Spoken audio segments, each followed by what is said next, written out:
Selamat Sabat, Bapak-bapak, Ibu, umat-umat Tuhan, anggota Gereja Masehi Advent hari ke-7 yang berada di seluruh wilayah Uni Conference Indonesia kawasan Timur, dan Bapak, Ibu, saudara-saudara sekalian yang turut bersama-sama dengan kami untuk berbakti pada saat ini. Kita patut bersyukur dan berterima kasih kepada Tuhan oleh karena walaupun di tengah-tengah suasana yang tidak menyenangkan dengan adanya COVID-19 atau pandemi virus corona, tetapi kita bersyukur kepada Tuhan yang memberikan waktu dan kesempatan bagi kita, sehingga pada Sabat yang diberkati ini, kita dapat bersama-sama menikmati berkat Tuhan melalui mempelajari firman Tuhan. Kita bersyukur kepada Tuhan yang telah memberikan waktu dan kesempatan bagi kita untuk sepanjang 2 minggu yang telah disiapkan oleh kantor Gereja Masehi Advent hari ke-7 Uni Conference Indonesia kawasan Timur untuk kita berbakti bersama-sama mempelajari firman Tuhan di saat teduh bersama Allah yang sudah kita ikuti 1 minggu yang berlalu, dan kita akan memasuki pada minggu yang kedua pada acara kebaktian ini. Kami meyakini bahwa berkat-berkat sorga akan menjadi bagian kita masing-masing. Pada Sabat Tuhan yang diberkati ini, tema yang kita akan bahas bersama-sama adalah mengenai bahtera keselamatan. Berbicara tentang bahtera keselamatan, itu berarti adalah merupakan satu alat transportasi yang akan membawa kita kepada satu tujuan di mana kita akan mengunjungi satu tempat atau berada di satu tempat. Apabila Anda atau saudara-saudara pergi ke satu tempat, katakanlah kita pergi ke Jakarta, lalu kemudian kita akan naik pesawat, apakah pesawat Garuda, pesawat Lion Air, atau pesawat lainnya. Begitu Anda duduk, pintu pesawat ditutup, pramugari atau pramugara akan memberikan pengumuman bahwa Anda sedang berada di dalam pesawat Lion Air atau Garuda atau pesawat lainnya dengan nomor penerbangan sekian-sekian yang akan membawa Anda ke tujuan, dan tujuan itu adalah ke Jakarta. Kenapa pengumuman itu diberikan? Padahal sebenarnya waktu Anda melapor di bagian counter, Anda melapor di bagian counter yang tertulis adalah untuk ke Jakarta. Ketika Anda pun naik pesawat, akan diperiksa bahwa Anda benar-benar akan menaiki pesawat yang sesuai dengan tujuan Anda. Tetapi untuk memastikan bahwa sesungguhnya Anda berada pada satu pesawat yang akan membawa Anda ke tempat tujuan, maka akan diberikan pengumuman. Dengan demikian, memberikan kesempatan kepada penumpang jika sekiranya ada kesalahan di mana Anda salah menaiki satu pesawat, tentu ada memiliki kesempatan untuk menghindar dari penerbangan tersebut. Demikian juga dengan jalan kehidupan kita secara rohani. Ketika kita berada di satu gereja, ketika kita berada di satu jemaat, mungkin kita bertanya-tanya, apakah saya sedang berada pada satu gereja? Apakah saya sedang berada pada satu jemaat yang benar, yang akan menuntun saya kepada kehidupan yang kekal, yang akan menuntun saya ke tempat yang saya idam-idamkan, yang akan menuntun saya kepada keselamatan yang ada di dalam Yesus Kristus? Atau mungkin ada pertanyaan lain yang ketika kita berada di dalam gereja, apakah ini benar-benar gereja yang dimaksudkan oleh Allah. Apakah gereja ini adalah benar-benar gereja yang ditentukan oleh Allah untuk tempat kita berbakti? Siapa sebenarnya yang mendirikan gereja itu? Kita membaca di dalam buku Matius pasal 16 ayat 18. Yesus berkata, "Dan aku pun berkata kepadamu, engkau adalah Petrus, dan di atas batu karang ini aku akan mendirikan jemaatku, dan alam maut tidak akan menguasainya." Dengan kata lain bahwa Yesuslah pendiri dari jemaat itu, dan Yesuslah yang mengatakan bahwa aku akan mendirikan jemaatku. Itu berarti bahwa pada zaman Yesus belum ada jemaat. Itulah sebabnya Yesus katakan, aku akan mendirikan jemaat. Kalau kita membaca di dalam buku Kisah Para Rasul pasal 11 ayat yang ke-26, Kisah Para Rasul ayat 11, Kisah Para Rasul pasal 11 ayat yang ke-26, tertulis di sana, mereka tinggal bersama-sama dengan jemaat itu 1 tahun lamanya, sambil mengajar banyak orang. Di Antiochialah murid-murid itu pertama kalinya disebut Kristen. Ayat ini menjelaskan bahwa untuk pertama kali perkumpulan umat-umat Tuhan yang menamakan jemaat itu disebut Kristen, oleh karena Rasul Paulus menuliskan di dalam buku 1 Korintus pasal 11 ayat yang ke-18, sebab pertama-tama aku mendengar bahwa apabila kamu berkumpul sebagai jemaat, ada perpecahan di antara kamu, dan hal itu sedikit banyak aku percaya. Kenapa? Oleh karena umat-umat Tuhan yang berkumpul itu yang menamakan diri sebagai jemaat. Ada kurang lebih 4.000 gereja Kristen atau sekte yang berbeda-beda. Berapa banyakkah gereja yang benar dari antara ke-4.000 itu? Atau adakah satu gereja yang benar yang saya yakini akan menuntun saya kepada keselamatan di dalam Yesus Kristus? Coba kita melihat di dalam buku Efesus pasal 4 ayat 4 dan 5. Efesus pasal 4 ayat 4 dan 5. Mari kita baca bersama-sama. Satu tubuh, satu roh, sebagaimana kamu telah dipanggil kepada satu pengharapan yang terkandung dalam panggilanmu. Satu Tuhan, satu iman, dan satu baptisan. Ayat ini mengatakan bahwa hanya ada satu tubuh, dan tubuh itu adalah jemaat yang dimaksudkan oleh Rasul Paulus, yang di dalam buku Kolose pasal 1 ayat 18, Rasul Paulus lebih menjelaskan bahwa 1 Kolose pasal 1 ayat 18, ialah kepala tubuh, yaitu jemaat. Ialah yang sulung, yang pertama bangkit dari antara orang mati, sehingga ia lebih utama dalam segala sesuatu.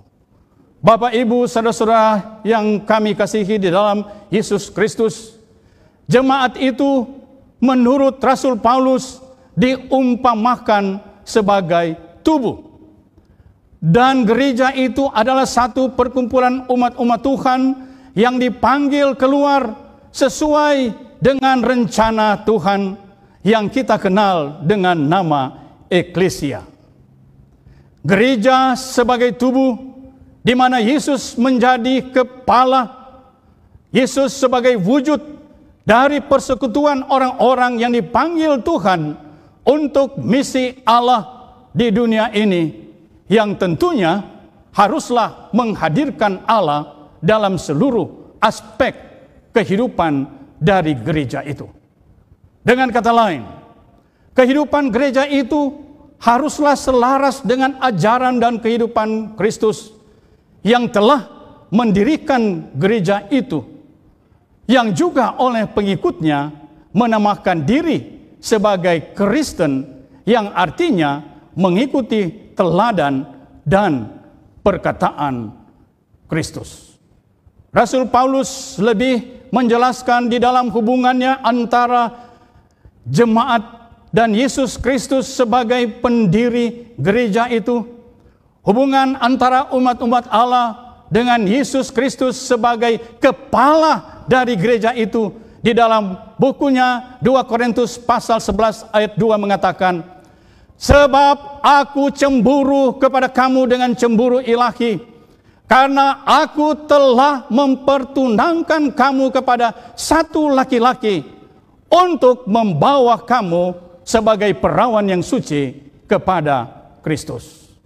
Dengan demikian, hubungan antara umat Allah, hubungan antara gereja, hubungan antara jemaat dengan Yesus itu adalah sama dengan hubungan antara pengantin laki-laki dan pengantin perempuan, di mana hubungan mereka itu akan kemudian berlangsung terus-menerus.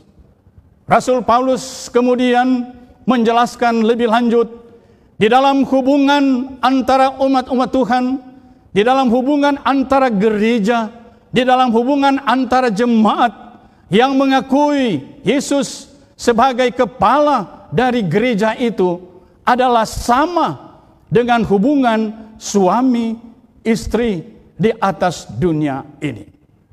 Hubungan suami istri adalah satu hubungan yang tidak dapat dipisahkan oleh siapapun juga. Hubungan suami istri itu akan berakhir apabila salah satu meninggal. Yesus berkata pula demikian. Rasul Paulus menjelaskan bahwa Yesus adalah kepala jemaat, sebagaimana suami adalah kepala keluarga dan istri tunduk kepada suami. Demikian pula dengan jemaat. Jemaat yang mengakui Yesus adalah sebagai kepala, dan jemaat itu adalah tunduk kepada Yesus yang adalah kepala. Namun di dalam buku Wahyu pasal 12 dan buku Wahyu pasal 17, seiring dengan perjalanan umat Tuhan, seiring dengan perjalanan dari gereja dari waktu ke waktu, umat-umat Tuhan yang dilambangkan dengan pengantin wanita, umat-umat Tuhan yang dilambangkan dengan istri, dan umat-umat Tuhan yang dilambangkan dengan perempuan sebagai gereja itu, dalam perjalanan hidup itu mengalami banyak persoalan. Dan umat-umat Tuhan yang mengalami banyak persoalan, dengan demikian maka umat-umat Tuhan itu terbagi dalam dua bagian. Kalau saudara membaca di dalam buku Wahyu pasal 12 ayat 1, kita akan dapati bahwa gereja itu diumpamakan dengan seorang perempuan yang murni.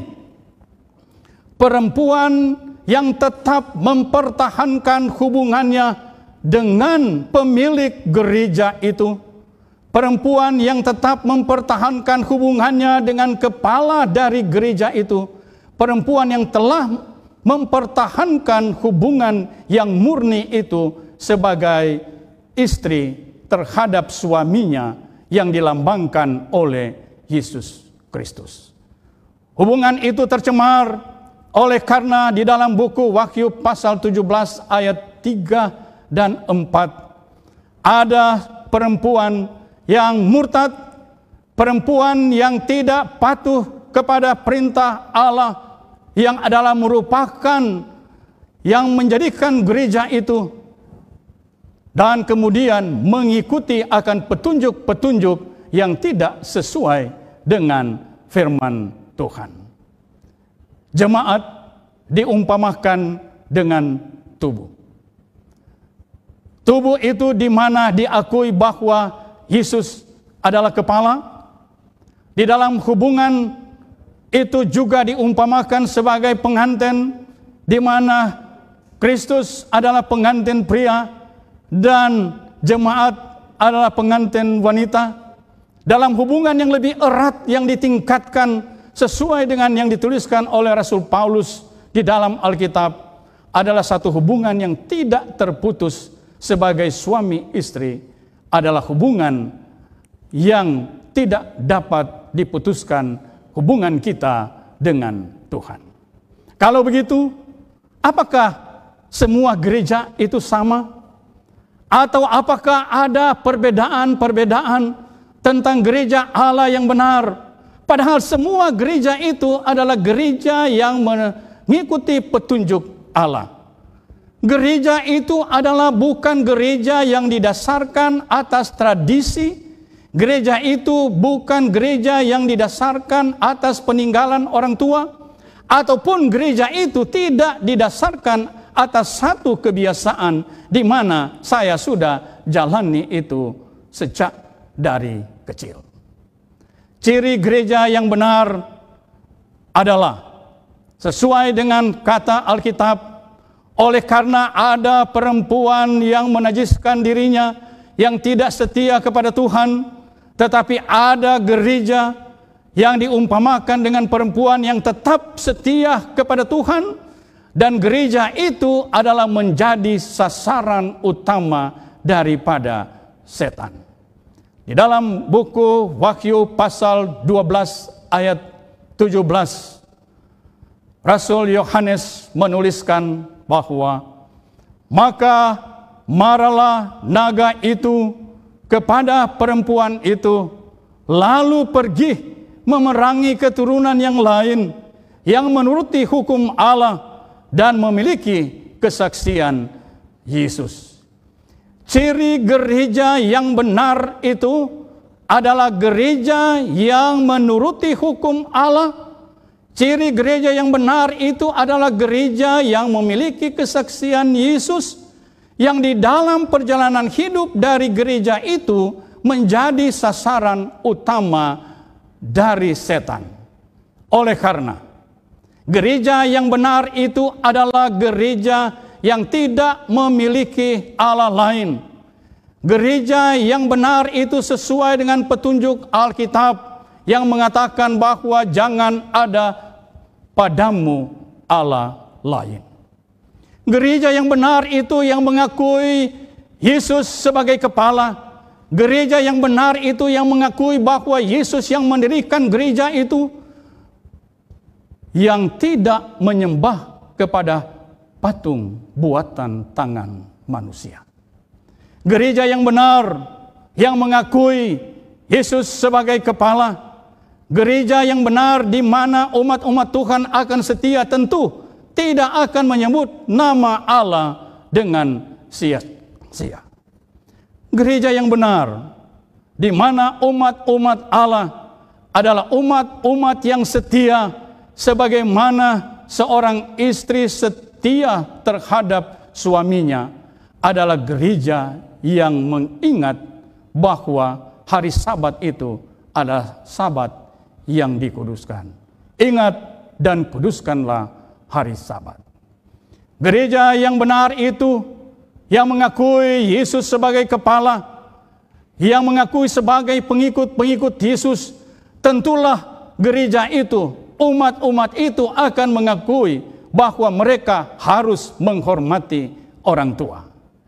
Gereja yang yakin dan percaya bahwa dia berada pada satu posisi di mana Allah itu adalah menjadi kepala dari gereja itu, tentu umat-umat dari gereja itu tidak akan pernah membunuh.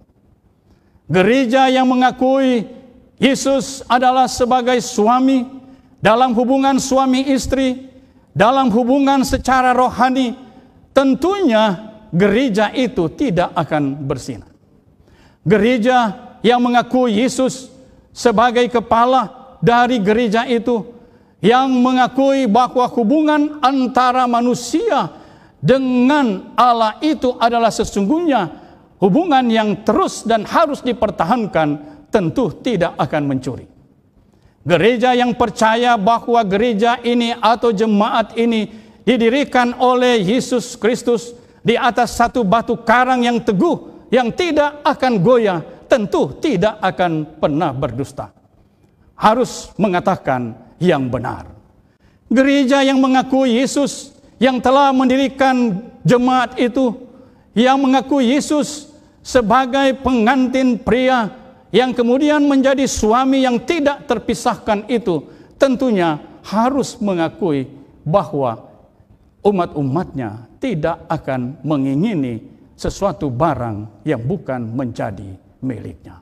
Itulah sebabnya buku Mazmur menuliskan di dalam buku Mazmur pasal 119 ayat 105 berkata, "Firman-Mu itu pelita bagi kakiku dan terang pada jalanku." Untuk kita menjadi aman, kita harus menggunakan firman Allah sebagai penuntun. Kita harus menggunakan firman Allah itu sebagai penuntun yang akan memberikan terang, penjelasan dalam jalan kehidupan kita sebagai umat-umat Tuhan yang mengaku menjadi bagian daripada gereja itu di mana Yesus Kristus sebagai kepala. Sebab masing-masing kita mempunyai pandangan diri sendiri. Tetapi Alkitab menuliskan di dalam buku Amsal pasal 16 ayat 2, segala jalan orang adalah bersih menurut pandangannya sendiri, tetapi Tuhanlah yang menguji hati. Bersih menurut pandangan saya, bersih menurut pandangan saudara-saudara, belum tentu bersih sesuai dengan pandangan Tuhan. Amsal pasal 16 ayat 25 mengatakan, ada jalan yang disangka lurus, tetapi ujungnya menuju maut. Itulah sebabnya Yakobus di dalam tulisannya yang dikirimkan kepada jemaat di dalam buku Yakobus pasal 2 ayat 10 mengatakan, sebab barang siapa menuruti seluruh hukum itu tetapi mengabaikan satu bagian daripadanya, ia bersalah terhadap seluruhnya. Penurutan itu bukanlah penurutan sebagian, penurutan itu bukanlah penurutan untuk 1-2 bagian, penurutan itu bukan penurutan untuk 9 bahagian, tetapi penurutan itu adalah penurutan secara keseluruhan.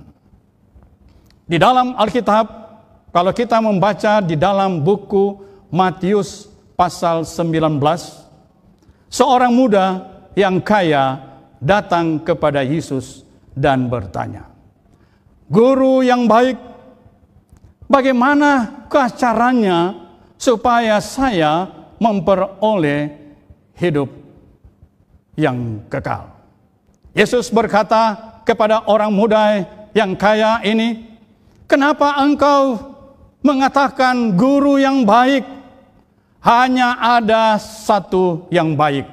Matius pasal 19 ayat 17. Kita baca bersama-sama. Jawab Yesus, "Apakah sebabnya engkau bertanya kepadaku tentang apa yang baik? Hanya satu yang baik. Tetapi jikalau engkau ingin masuk ke dalam hidup, turutilah segala perintah Allah." Orang muda ini bertanya, perintah yang mana? Jangan membunuh, jangan berzinah. Orang muda itu berkata bahwa sejak dari kecil saya sudah melakukan itu. Orang Farisi pun bertanya, hukum yang terutama itu, hukum yang bagaimana sehingga saya harus menuruti semuanya itu untuk memperoleh hidup yang kekal? Yesus memberikan jawaban. Hukum yang utama, hukum yang pertama itu adalah, hendaklah engkau mengasihi Tuhan Allahmu dengan segenap hatimu, dengan segenap jiwamu dan dengan segenap akal budimu. Itulah hukum yang terutama dan yang pertama. Tetapi yang kedua, yang sama dengan itu adalah engkau harus mengasihi sesamamu manusia seperti dirimu sendiri. Jadi penurutan yang benar itu, penurutan kita kepada Allah itu adalah bukan hanya penurutan saya secara pribadi dengan Allah yang ada di sorga, tetapi penurutan yang benar itu adalah juga saya mengasihi Allah yang sudah menciptakan, yang sudah menjaga saya, dan hubungan yang sama juga kita harus pertahankan dengan sesama kita manusia. Yesus berkata di dalam Yohanes pasal 14 ayat 15, jika yang mengaku sebagai pengikut Yesus, tidak semua orang yang terdaftar sebagai anggota gereja itu akan memperoleh kehidupan yang kekal, kecuali dia akan menurut perintah daripada Tuhan Allah yang di sorga. Wahyu pasal 19 ayat 10 berkata, maka tersungkurlah aku di depan kakinya untuk menyembah dia. Tetapi ia berkata kepadaku, janganlah berbuat demikian. Aku adalah hamba sama dengan engkau dan saudara-saudaramu yang memiliki kesaksian Yesus. Sembahlah Allah, karena kesaksian Yesus adalah roh nubuat. Kita menyembah Allah yang benar. Kita menyembah Allah oleh karena Allah adalah pendiri gereja itu. Kita menyembah Allah oleh karena Allah itu adalah kepala dari gereja itu. Kita menyembah Allah oleh karena dalam hubungan secara rohani, dalam kehidupan kita di atas dunia ini, bahwa kehidupan manusia itu adalah satu kehidupan yang tidak pernah putus antara Yesus Kristus dengan umatnya. Itulah sebabnya di dalam Alkitab dituliskan, kita harus percaya kepada Yesus Kristus. Kita harus percaya kepada roh nubuat, tulisan dari para nabi yang memberikan penjelasan kepada kita semua tentang peristiwa-peristiwa akhir zaman yang akan terjadi dan sudah terjadi, untuk menjadi amaran bagi kita, agar benar-benar kita yang mengaku sebagai umat-umat Tuhan itu benar-benar menjadi pengikut Yesus yang setia. Ciri gereja yang benar yang kedua adalah mereka, umat-umat Allah, pengikut Yesus itu adalah beriman dan percaya kepada Yesus Kristus. 1 Korintus pasal 3 ayat 11 menuliskan, karena tidak ada seorang pun yang dapat meletakkan dasar lain daripada dasar yang telah diletakkan, yaitu Yesus Kristus. Yesus Kristuslah sebagai pendiri gereja. Yesus Kristuslah yang menjadi kepala gereja. Yesus Kristuslah yang telah meletakkan dasar bagi gereja itu, di mana gereja itu, di mana jemaat itu, di mana umat-umat Tuhan itu harus bergantung dan berharap sepenuhnya kepada Yesus sebagai pendiri gereja itu. Yesaya pasal 28 ayat 16 berkata, sebab itu beginilah firman Tuhan Allah, sesungguhnya aku meletakkan sebagai dasar di Sion sebuah batu, batu yang teruji, sebuah batu penjuru yang mahal, suatu dasar yang teguh. Siapa yang percaya tidak akan gelisah. Allah telah meletakkan satu dasar bagi jemaat, di mana Yesus Kristus sebagai pendiri dari jemaat itu. Yesus Kristus sendiri itu adalah pendiri dari gereja itu.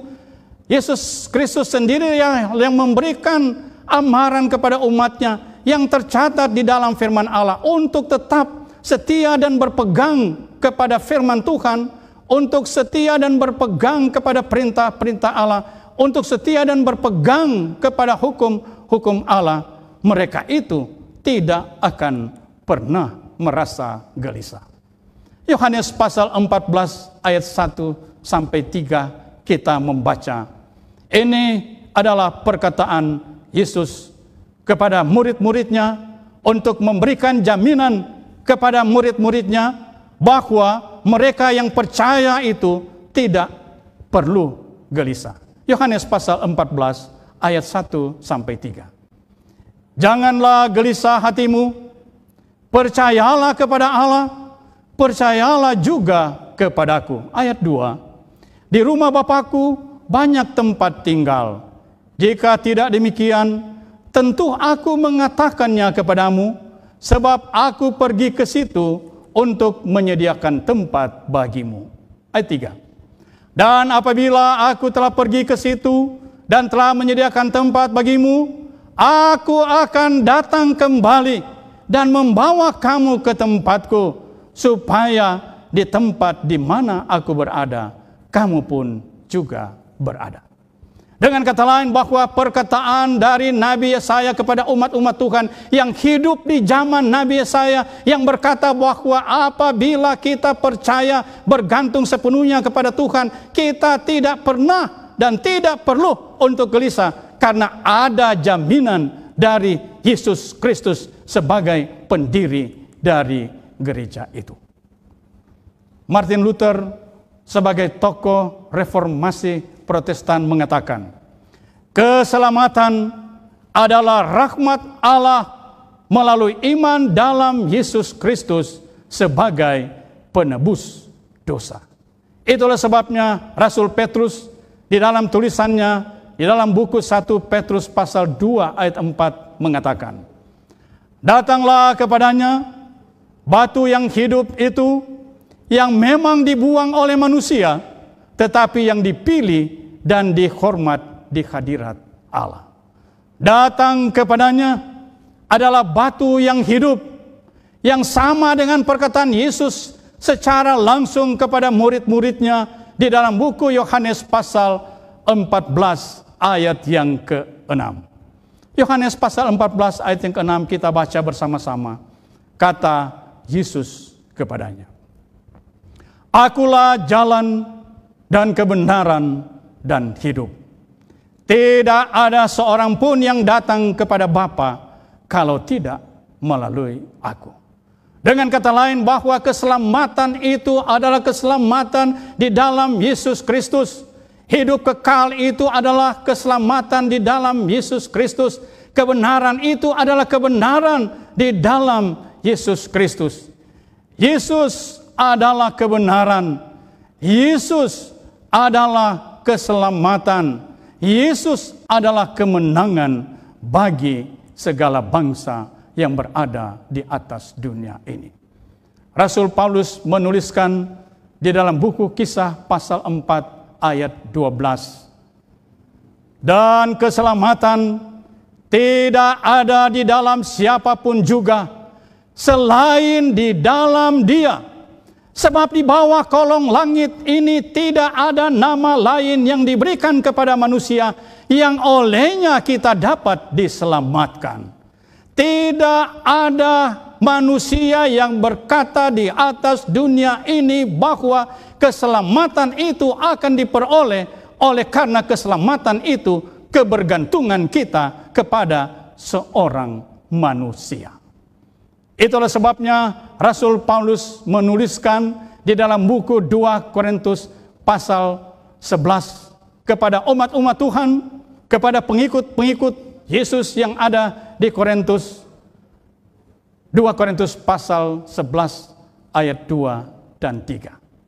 Sebab aku cemburu kepada kamu dengan cemburu ilahi, karena aku telah mempertunangkan kamu kepada satu laki-laki untuk membawa sebagai perawan suci kepada Kristus. Ayat 3. Tetapi aku takut kalau pikiran kamu disesatkan dari kesetiaan kamu yang sejati kepada Kristus, sama seperti Hawa diperdayakan oleh ular dengan kelicikannya. Kita yang hidup di atas dunia ini, Kita menghadapi banyak ujian, kita menghadapi banyak problema hidup, kita menghadapi banyak masalah dalam kehidupan kita, termasuk virus corona yang sedang kita alami sekarang ini. Tetapi dengan adanya virus corona ini, tidak akan cukup kuat untuk memisahkan kita dari Yesus Kristus. Tidak ada yang dapat memisahkan kita dari Yesus Kristus. Nasihat dari Rasul Paulus kepada Timotius di dalam buku 2 Timotius pasal 3 ayat 15. Rasul Paulus menuliskan kepada Timotius, ingatlah juga bahwa dari kecil engkau sudah mengenal kitab suci yang dapat memberikan hikmat kepadamu dan menuntun engkau kepada keselamatan oleh iman di dalam Yesus Kristus. Nasihat dari Rasul Paulus kepada Timotius adalah menjadi nasihat juga bagi kita yang sedang hidup di akhir zaman ini, bahwa sejak dari kecil atau sejak kita mengenal akan kebenaran itu, sejak kita mengenal akan kitab suci itu akan memberikan hikmat kepada kita. Dan kitab suci bukan hanya memberikan hikmat kepada kita, tetapi kitab suci itu akan menuntun kita kepada keselamatan oleh iman kita kepada Yesus Kristus. Yohanes pasal 3 ayat 16 berkata, karena begitu besar kasih Allah akan dunia ini, sehingga ia telah mengaruniakan anaknya yang tunggal, supaya setiap orang yang percaya kepadanya tidak binasa, melainkan beroleh hidup yang kekal. Keselamatan itu adalah keselamatan di dalam Yesus Kristus. Penurutan kita kepada Yesus Kristus, penurutan kita kepada firman Allah, penurutan kita kepada firman Allah yang dituliskan di dalam Alkitab ini, oleh karena kita mengakui bahwa Yesus Kristus itu adalah pendiri dari gereja itu. Kita percaya kepada Alkitab oleh karena Yesus Kristus itu adalah kepala dari gereja. Kita membaca di dalam Alkitab oleh karena kita mengakui bahwa Yesus Kristus itu adalah pengantin pria bagi jemaat. Kita membaca Alkitab oleh karena kita mengakui Yesus itu di dalam hubungan dengan umatnya adalah hubungan sebagai suami dan istri yang tidak akan pernah putus.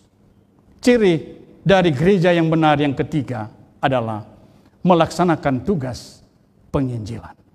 Sebelum Yesus naik ke surga, Yesus memberikan tugas kepada murid-muridnya. Dan tugas itu harus disampaikan kepada seluruh umat-umat Allah yang di dalam perjalanan hidupnya, dalam perjalanan hidup gereja itu, yang pada mulanya gereja yang benar yang didirikan oleh Yesus Kristus itu berlandaskan kepada firman Allah. Gereja yang benar di mana Kristus itu sebagai kepala adalah gereja yang berlandaskan kepada perintah Allah, yang menuruti akan hukum-hukum Allah. Namun dalam perjalanan hidup jemaat, kalau kita membaca di dalam buku Wahyu yang kita sudah baca tadi, bahwa ada perempuan, ada umat-umat Tuhan, ada jemaat, ada gereja yang tidak mempertahankan hubungannya dengan Tuhan. Itulah sebabnya amaran perlu disampaikan kepada umat-umat Tuhan. Kita yang hidup di akhir zaman ini perlu memberikan amaran, melaksanakan tugas penginjilan untuk menyampaikan bahwa kita harus kembali kepada tujuan yang benar. Kita harus kembali kepada permulaan dari gereja itu didirikan. Kita harus kembali kepada Yesus Kristus yang menjadi sumber kehidupan, Yesus Kristus yang adalah kepala gereja itu.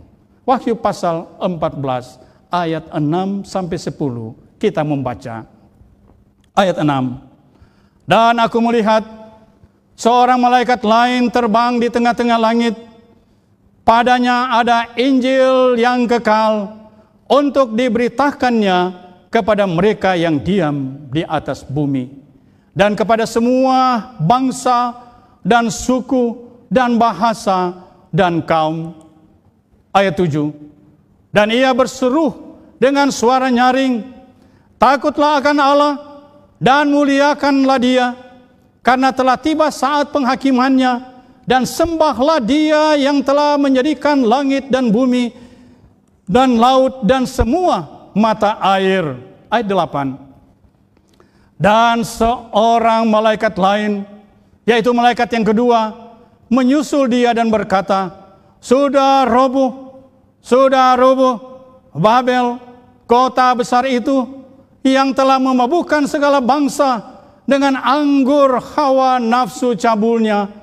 Ayat 9. Dan seorang malaikat lain, malaikat yang ketiga, menyusul mereka dan berkata dengan suara nyaring, jikalau seorang menyembah binatang dan patungnya itu, dan menerima tanda pada dahinya atau pada tangannya, ayat 10 mengatakan, maka ia akan minum dari anggur murka Allah yang disediakan tanpa campuran dalam cawan murkanya, dan ia akan disiksa dengan api dan belerang di depan mata malaikat-malaikat kudus dan di depan mata anak domba. Pekabaran malaikat yang pertama itu adalah satu pekabaran yang harus disuarakan dengan nyaring. Suara yang harus disampaikan adalah pekabaran untuk menyembah Allah. Allah yang telah menjadikan langit dan bumi. Allah yang memiliki bumi serta segala isinya. Untuk kita datang kepada perbaktian yang benar sesuai dengan firman Tuhan. Kita harus kembali kepada Allah yang adalah sumber keselamatan. Allah lah yang memberikan perintah kepada umatnya. Allah lah yang memberikan firman Tuhan kepadanya, di mana kita harus menurut kepada Allah. Kita harus menurut kepada Yesus Kristus sebagaimana yang diumpamakan oleh istri yang tunduk kepada suami. Kita harus sampaikan suara ini dengan nyaring. Kita harus kembalikan pemikiran kita kepada maksud dan tujuan yang utama. Dan kita harus kembalikan pikiran kita kepada pencipta alam semesta yang dituliskan di dalam buku Kejadian pasal 1. Kejadian pasal 2 ayat 1 mengatakan, demikianlah diselesaikan langit dan bumi dan segala isinya. Ayat 2, ketika Allah pada hari ketujuh telah menyelesaikan pekerjaannya yang dibuatnya itu, berhentilah ia pada hari ketujuh dari segala pekerjaannya yang telah dibuatnya itu. Lalu Allah memberkati hari ketujuh itu dan menguduskannya, karena pada hari itulah ia berhenti dari segala pekerjaan penciptaan yang dibuatnya itu. Ini yang harus kita sampaikan, bahwa sesungguhnya manusia itu adalah makhluk ciptaan Tuhan, di mana makhluk ciptaan itu harus setia dan berharap sepenuhnya kepada Tuhan yang telah menjadikan dia. Dan inilah yang perlu disampaikan oleh umat-umat Tuhan, oleh kita semua, untuk sampaikan kepada umat-umat Allah. Matius pasal 28 ayat 19-20. Karena itu, pergilah, jadikanlah semua bangsa muridku, dan baptislah mereka dalam nama Bapa, Anak, dan Roh Kudus. Ayat 20. Dan ajarlah mereka melakukan segala sesuatu yang telah kuperintahkan kepadamu. Dan ketahuilah, aku menyertai kamu senantiasa sampai kepada akhir zaman. Pekabaran yang harus kita sampaikan adalah untuk memberikan perintah Allah, untuk mengajarkan kepada umat-umat Tuhan yang hidup di akhir zaman ini, untuk patuh kepada perintah Tuhan yang telah menciptakan kita, yang telah menjadikan langit dan bumi dan segala isinya. Dan pekabaran malaikat yang kedua adalah satu pekabaran peringatan yang kalau kita membaca di dalam buku Matius pasal 25 ayat 31 sampai 46, di mana masing-masing kita akan memberikan pertanggungan jawab. Gereja yang benar adalah gereja yang benar-benar mempraktekkan apa yang diajarkan oleh Yesus. Yesus berkata di dalam buku Matius pasal 15 ayat 9. Percuma mereka beribadah kepadaku, sedangkan ajaran yang mereka ajarkan ialah perintah manusia. Ajaran yang kita harus ajarkan bukanlah perintah manusia, tetapi ajaran yang diajarkan oleh gereja yang benar itu adalah ajaran yang sesuai dengan firman Tuhan. Matius pasal 7 ayat 21. Bukan setiap orang yang bersuruh kepadaku, Tuhan, Tuhan, akan masuk ke dalam kerajaan sorga, melainkan dia yang melakukan kehendak Bapa-Ku yang di sorga. Pekabaran malaikat yang ketiga adalah satu pemberitahuan kepada umat manusia akan kejatuhan bagi mereka yang tidak setia kepada perintah Allah yang dituliskan di dalam buku Wahyu pasal 17 dan Wahyu pasal 18 yang digambarkan dengan kejatuhan Babel. Akan ada satu penghukuman yang sangat menakutkan bagi mereka yang tidak setia, bagi mereka yang mengaku sebagai pengikut Yesus, tetapi tidak sesungguhnya mengikuti apa yang difirmankan Allah, yang tidak sesungguhnya menggunakan firman Allah sebagai pelita yang memberikan terang, yang tidak sesungguhnya menggunakan firman Allah itu untuk menuntun kita kepada kebenaran. Wahyu pasal 18 ayat 4 mengatakan, lalu aku mendengar suara lain dari sorga, pergilah kamu, hai umatku, pergilah daripadanya, supaya kamu jangan mengambil bagian dalam dosa-dosanya, dan supaya kamu jangan turut ditimpa malapetaka-malapetakanya. Sebab dosa-dosanya, ayat 5, telah bertimbun-timbun sampai ke langit, dan Allah telah mengingat segala kejahatan kita. Kalau pada awalnya Yesus berkata bahwa kamu harus pergi, kamu harus berkumpul, kamu harus keluar, eklesia keluar untuk menyampaikan pekabaran itu, keluar untuk membentuk satu gereja, keluar untuk membentuk satu jemaat yang setia kepada firman Allah, membentuk satu jemaat yang setia kepada Yesus Kristus yang menjadi kepala. Tetapi dalam perjalanan hidup umat-umat Tuhan, dalam perjalanan hidup dari gereja itu, Yesus berkata, kamu harus keluar. Keluar dari mana? Keluar dari dosa. Keluar dari perhimpunan, keluar dari perkumpulan orang-orang yang tidak percaya kepada Yesus, keluar dari perkumpulan orang-orang yang telah menajiskan dirinya, yang bukan lagi mengikuti kehendak Allah, bukan lagi mengikuti hukum Allah, tetapi sudah mengikuti akan kehendak manusia. 1 Yohanes pasal 3 ayat 4 berkata, setiap orang yang berbuat dosa melanggar juga hukum Allah, sebab dosa ialah pelanggaran terhadap hukum Allah. Bahwa sesungguhnya manusia yang berdosa itu, bahwa sesungguhnya manusia yang melanggar hukum Allah, bahwa sesungguhnya manusia yang melakukan dosa, yang melakukan pelanggaran terhadap hukum Allah itu, pada akhirnya mereka akan mempertanggungjawabkan semuanya itu di hadapan Tuhan. Wahyu pasal 18 ayat 21.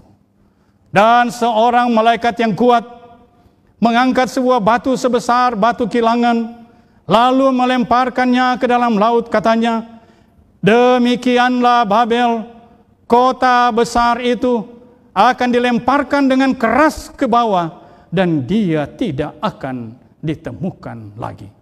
Akan ada satu saat, akan ada waktunya, di mana mereka yang tidak percaya kepada Yesus, mereka yang tidak sesungguhnya mengikuti petunjuk-petunjuk Yesus, mereka yang sesungguhnya walaupun mengakui Yesus sebagai kepala dari gereja, walaupun mengakui Yesus sebagai suami dalam ikatan hubungan suami istri itu sebagai kepala di dalam gereja, tetapi apabila tidak mengikuti petunjuk dan firman Allah, maka dia akan dilemparkan dan pada akhirnya tidak akan diketemukan lagi.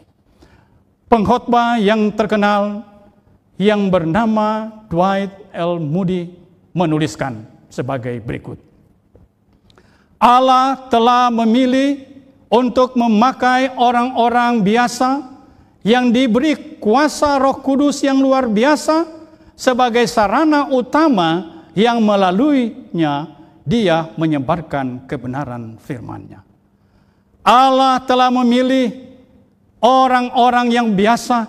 Allah telah memilih kita semua sebagai orang-orang yang biasa, yang mungkin tidak ada kelebihannya, yang mungkin ada banyak kekurangannya, yang mungkin akan ada banyak kelemahannya. Tetapi orang-orang yang biasa itu diberikan kuasa Roh Kudus yang luar biasa, sehingga dia dapat menjadi sarana utama daripada Yesus Kristus untuk menyebarkan pekabarannya.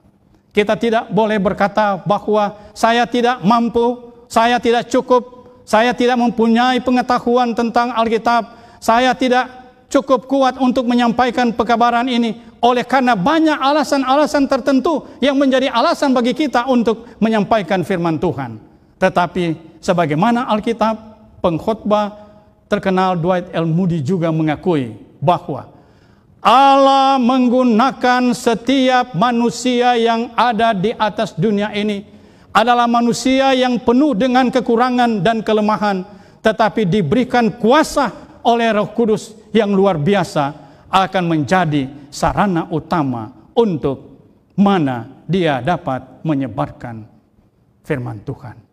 Gereja yang benar itu adalah gereja yang mengikuti firman Tuhan. Gereja yang benar itu adalah gereja yang menurut hukum. Gereja yang benar itu yang mengakui Yesus Kristus sebagai kepala dari gereja. Yesus Kristus adalah pemimpin dari gereja yang sudah menjadikan gereja itu, yang sudah membentuk gereja itu. Maka gereja yang benar itu adalah gereja yang percaya sepenuhnya kepada Yesus Kristus yang adalah sumber keselamatan. Gereja yang benar, jemaat yang benar, umat-umat Tuhan yang benar adalah umat-umat Tuhan yang menyampaikan kabar pekabaran 3 malaikat. Gereja yang benar itu adalah gereja yang berani untuk menyampaikan suara dengan nyaring kepada mereka yang tidak tunduk kepada firman Tuhan. Gereja yang benar adalah gereja yang menyampaikan pekabaran 3 malaikat. Gereja yang benar itu adalah gereja yang menyampaikan kabar tentang keselamatan.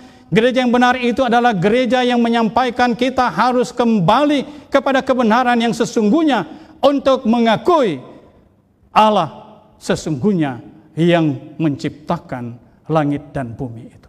Allah sesungguhnya yang menciptakan alam semesta. Allah yang sesungguhnya yang menciptakan saya dan saudara-saudara. Saya tidak menjadi manusia oleh karena teori evolusi. Saya tidak menjadi manusia oleh karena satu proses.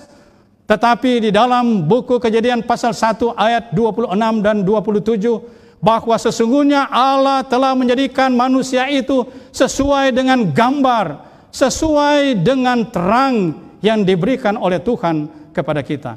Dan pekabaran yang sama yang disampaikan oleh Tuhan kepada umat-umatnya, kepada pengikut-pengikutnya pada waktu dia masih di atas dunia ini adalah pekabaran yang sama yang diberikan kepada kita yang hidup di akhir zaman ini. Pekabaran yang sama yang mengakui Yesus Kristus sebagai kepala gereja. Pekabaran yang sama yang mengakui bahwa Yesus Kristus itu adalah pengantin pria yang dipertunangkan dengan pengantin wanita sebagai gereja.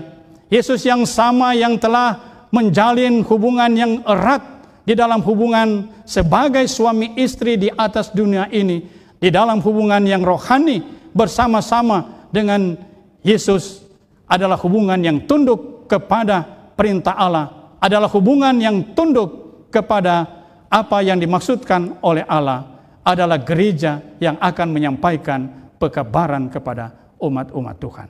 Ayat terakhir di dalam buku Wahyu pasal 14 ayat 12 mengatakan, yang penting di sini ialah ketekunan orang-orang kudus yang menuruti perintah Allah dan iman kepada Yesus Kristus.